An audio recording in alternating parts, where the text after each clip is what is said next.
UFC 328 just wrapped up about an hour ago. It's 1:23 a.m. right now. The prelims were pretty good overall as a card. This card was pretty solid.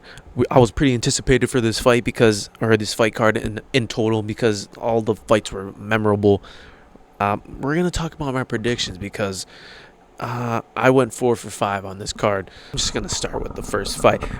Bobby Green versus Jeremy Stephens. I thought this was gonna be a domination or a masterclass performance, which it was a masterclass performance. But Bobby Green gets a submission in the first round. So what are we gonna do with Jeremy Stephens? Because we kept him in the UFC, or we brought him back because he had a good fight. He had a good fight against Mason Jones. After that, he's 8-9 in his last 9 fights. So we're thinking, fuck it, give him one more because he was entertaining in that Mason Jones fight. Now he gets dominated in the Bobby Green fight. Entertaining fight, but he got dominated. So he's out of the UFC now. This guy's 9-10 in his last 10 fights. You need to get out of the UFC. This is the Ultimate Fighting Championship where you can't be 9-10 in your last 10 fights and be in the UFC lightweight division fighting a ranked fighter in Bobby Green. What I believe he's ranked. He should be ranked after he's on a 3-fight win streak after Daniel Zellhuber. So he should be ranked. Honestly, he lost to Paddy Pimblett and Mauricio Huffy, who are 2 ranked fighters right now, ranked high as well. But Bobby Green, submission in the first round. He was beating up Jeremy Stephens on the feet in the first round, and then I believe he wobbled Jeremy Stephens and then hit him in the nuts, which stopped his momentum. But he brought it back about 2 minutes later, where he was fucking up Jeremy Stephens on the feet, and then I believe knocked him down, and then was on his back, and then Jeremy Stephens got the choke, and then Jeremy Stephens had to tap out, and man, that was just a masterclass performance by Bobby Green. He's never really looked that good. This was one of his best performances on Jeremy Stephens, which were a battle of 2 unks. Bobby Green's 39, and what is Jeremy Stephens fucking 39 as well. These guys are pushing 50 years old, but they're both staying strong. Jim Miller got a submission in the first round, so it's a night of the unks. So moving on to the next fight. Sean Brady versus Joaquin Buckley. So I was right on this fight. I said it was about a 50-50, but I didn't expect Joaquin Buckley to look like absolute shit again. Joaquin Buckley took a year off. He used to be really active, so he took a year off. So I was thinking maybe, after a year off, when fighters really active all the time, they take a year off. They're really looking to improve on what happened in their last fight. And it was obvious that it was his wrestling that was the bad thing about his fighting style. He needed to clean that up and have some better wrestling defense. And takes a year off. Fights Sean Brady, bad fucking matchup after the Kamaru Usman performance, literally same matchup, and then he gets dominated by Sean Brady again. 30-25s, 2 30-25 scorecards, and then a 30-27 scorecard. The second and third round, what do you have to do to have a 10-8 round? He most obviously beat him, and Joaquin Buckley had nothing for Sean Brady, not even on the feet really. So I don't know what judge scored it 30-27. It was 30-25 really across the board. But yeah, man, fucking he got 4 takedowns, so he was really dominant every time he got a takedown. And Sean Brady, man, we got to talk about Sean Brady's wrestling, man. It's elite. We got to talk about it now. It's elite, man. If you have a wrestling weakness, then Sean Brady's going to expose it. So now I'm scared for my boy JDM because I feel like they're going to put him against JDM next. And JDM, no, bro, I can't imagine JDM on a 3-fight losing streak because what the fuck? If he gets faced against JDM, I think JDM would probably fucking lose because he'd just be timid on the feet. But I don't think JDM should be timid on the feet. It's Sean Brady. You really don't have that much to worry about Sean Brady. Bilal Muhammad TKO'd him, but that's probably the next fight they're going to make. JDM used to really take a lot of time off, but Sean Brady's not really an active fighter, so I feel like he would wait for that fight. But dominant performance, but boring fight overall. Disgusting. Next fight, Alexander Volkov versus Waldo Cortez Acosta. Now, Alexander Volkov wins on all scorecards except one judge scored this at 30-27. What the fuck? These judges, I don't know what they're on today. But Alexander Volkov wins the fight. I believe he won the first and the third round, which was pretty obvious in my opinion. Not really obvious. What am I saying? But it was a close fight overall. I don't know why I picked Volkov to win by second round TKO. Now thinking about it, he never really gets finishes. Cyril Gane was a decision. Gelton Almeida was a decision. Curtis Blades fights was a decision. What else, man? When was his last TKO? Against Taito Ivasa, but Taito Ivasa is fucking what, along a 7-fight losing streak. Rosenstruck got a TKO. I mean, he hasn't really gotten a finish, and since 2023, yeah, man. I mean, he's not really too active. But Wilder Cortez Acosta loses in the third round. He was like landing a lot of strikes. Volkov what am I saying? Volkov won the. I think which rounds did he win? But I know Volkov won, man. I can't really recall that fight too much because honestly, my attention span was gone after the fucking Sean Brady versus Joaquin Buckley fight. Can you really blame me? But I know, man, I know Volkov won, bro. But Waldo Cortez Acosta was winging shots in the third round, and then Volkov wasn't getting caught, but it was like glimpses of Volkov versus Derek Lewis because Waldo Cortez was going for a jab and then an overhand right after that. But I guess Volkov learned from his mistake in that fight and didn't get caught by it. But I mean, whatever, good performance by Volkov. I'm not really going to talk about this fight too much. It wasn't all that. But next, Joshua Van versus Tatsuro Taira. Now, this was a good fight. Joshua Van gets 2 knockdowns in this fight. Holy shit.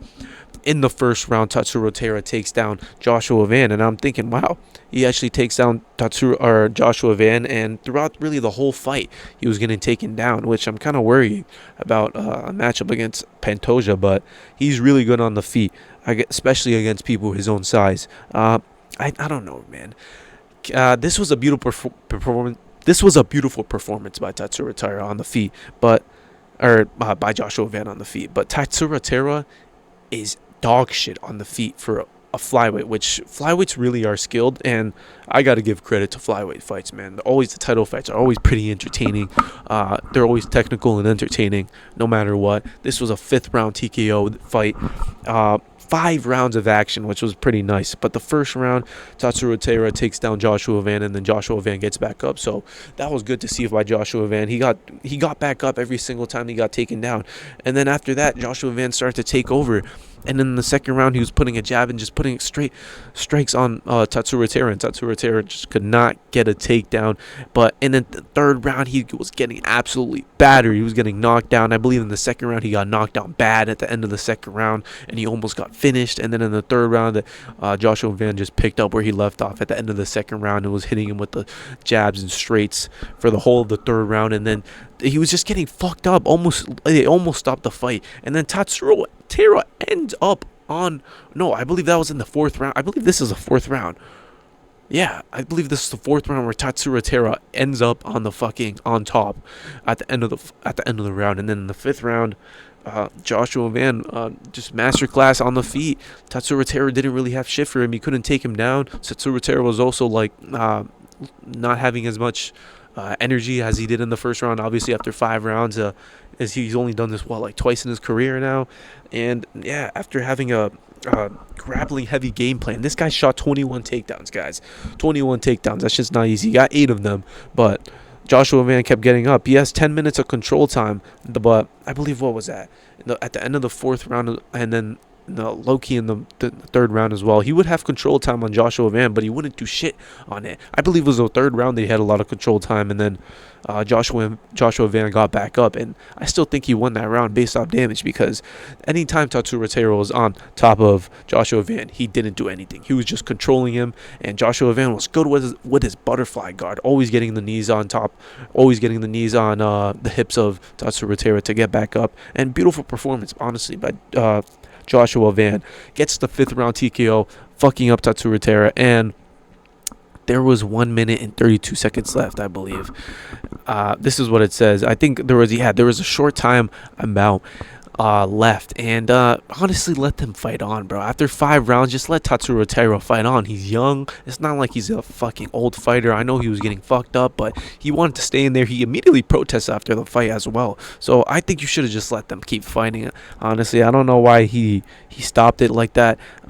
I'm not going to bash it too much because Tatsuro Taira was getting fucked up, and I believe that he probably would have got TKO'd either way. So, you know what? kind of early, but you should have kind of let it go, because you never know, man. You never know. Tatsuro Taira could have fucking got a takedown. Maybe Joshua Van was getting a little tired. It is the 5th round. There is about like 1 minute and 30 seconds left, so maybe Joshua Van didn't have that much in the tank left. Maybe he was gonna pour it all there right now, and all there, and then Tatsuro Taira maybe could have got a takedown, but whatever.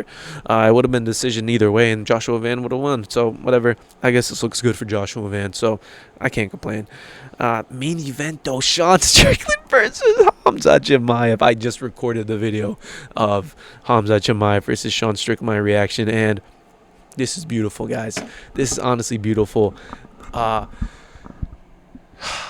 this is just a beautiful thing to think about. Like, we're gonna have this for maybe the next year, guys. Maybe the next year we're gonna have a Sean Strickland title run, because now the Khamzat Chimaev lost. What are we going to do in the middleweight division, man? Because we really don't have that many prospects in the middleweight division. Ateba Gutierrez just demolished and just killed Ozzy Diaz in the prelims, but we all knew that was going to happen. So, but we keep giving him fucking cans. So, and he trains with Sean Strickland as well. I mean, I don't doubt that he would fight him, but we got to build Ateba Gutierrez up quicker. We just gave him fucking Ozzy Diaz after giving him Pulanov fucking in his last fight, and then giving him cans before that. But we need to give Ateba Gutierrez a fucking step up now. Not a ranked opponent. He doesn't deserve it after fighting just can after can after can after can.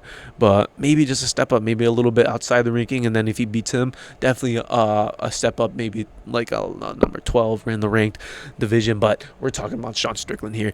Good performance against Khamzat Chimaev after looking like he was going to get raped in the first round. He pulls it back and wins 3 rounds out of 5. Against Khamzat Chimaev. All bad blood is done. It's off the table now. I like to see that, honestly. It was a good build-up. We got everyone interested, and then at the end of the day, we're all friends. And then at the end, good sportsmanship. Khamzat Chimaev put the belt on Sean Strickland. It was nice to see. Now I just want to see what Khamzat Chimaev is going to say on Twitter. Who knows what he's going to say? He's not going to be the Boris guy. He's not going to be the werewolf now, man. You're not undefeated no more. You're 15-1, man. You have Sean Strickland. You lost to Sean Strickland, man. Undefeated on the ground, man. He was on top of you in that 2nd round, man. Man, that's crazy, bro. Sean Strickland was on top of Khamzat Chimaev in the 2nd round, and respect to Khamzat Chimaev for putting on a good fight. After the Dricus du Plessis fight, I thought Khamzat Chimaev was gonna wrestle fuck Sean Strickland for 5 rounds. He couldn't, because he gassed out in the 2nd round.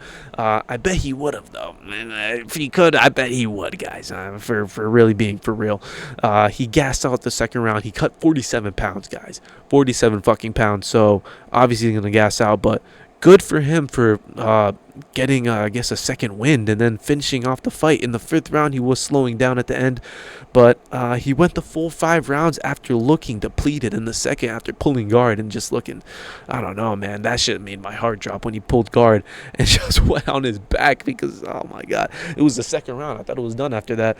But Sean Strickland's a champion now, so this is good for the middleweight division. Adesanya's done, man. Adesanya, that's crazy, bro. Adesanya beat. No, he didn't beat that guy once. I guess it was only Pereira, man. If Adesanya won against Joe Pyfer, I wouldn't be surprised if that's what they fucking did. I mean, they wouldn't fucking do that, because Imavov just TKO'd Adesanya. But if Adesanya got another win, maybe they would. Oh my gosh, they could have done Adesanya versus Khamzat. That would have been crazy. But Khamzat Chimaev is coming off a loss now. Now, who do you put him up against, man? There's not really that many good people in the top of the middleweight division anymore. It's Brendan Allen and Anthony Hernandez who are really on the top 5, and they just lost both. So, Brandon Allen's coming off a win, but Sean Strickland beat the fuck out of him years ago in quarantine days. So I don't know what they're really gonna do now after the Imavov fight. Maybe we could get Sean Strickland for 2 years, guys. If Brandon Allen wins another fight, maybe we could get him against Sean Strickland, and then he can get 2 title defenses and then be a middleweight GOAT. Oh my God, what could we fucking? Oh my God, it's endless. The potential is endless now with Sean Strickland as champion. This is amazing for the UFC, guys. As I said in my last video. Yeah, man, that was a whole main card. It was good. Now we got Acosta versus Allen in the next week. And, yeah, that card really sucks. So I'm kind of sad. But Now we have Sean Strickland as champion. We're gonna ride off with this for we're gonna be off this high for like months now. So, fuck it. Acosta versus Allen next week. Dog shit card, but fuck it. Sean Strickland's champion now. The Dawn has spoken.